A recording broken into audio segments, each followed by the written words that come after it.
મકર સંક્રાંતિના દિવસે ગાય પૂજનનું વિશેષ મહત્વ આપવામાં આવ્યું છે। ચારો તરફ પૂજન પણ થઈ રહ્યું છે ત્યારે વેસો વિસ્તારમાં આવેલા મહેંદીપુર બાલાજી મંદિર પાસે ડ્રેનેજ લાઇનમાં ઢાંકણ ન હોવાને કારણે ગાય અંદર ખાબકતા રેસ્ક્યુ કરવામાં આવ્યું હતું। મોડી રાત્રે ગાય ડ્રેનેજમાં પડી હોય તેવું જાણવા મળ્યું હતું।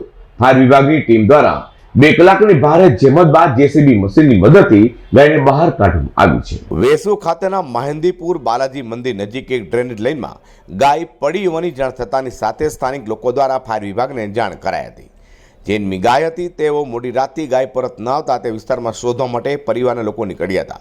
ગાયને શોધતા આસપાસના વિસ્તારમાં ન મળે ત્યારે એકાએક જાણવા મળ્યું કે ડ્રેનેજ લાઇનની અંદર કોઈ પશુ પડ્યું હોય તેવું જણાઈ રહ્યું છે। ત્યારબાદ પરિવારજનોએ જોતા પોતાની ગાય અંદર પડી હોવાનું જણાવ્યું હતું। ગાયની અંદરથી કાઢવા માટે સ્થાનિક લોકોએ પ્રયાસ કર્યો હતો પરંતુ તેઓ સફળ થયા ન હતા। બાદમાં તેમણે ફાયર વિભાગની ટીમને બોલાવી હતી।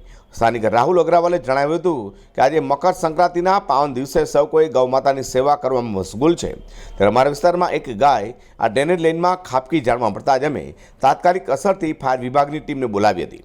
ફાયર વિભાગની ટીમે ખૂબ જ સુંદર અને સમયસરની કાર્યવાહી કરતા ગાયને સલામત રીતે બહાર કાઢવામાં આવી છે।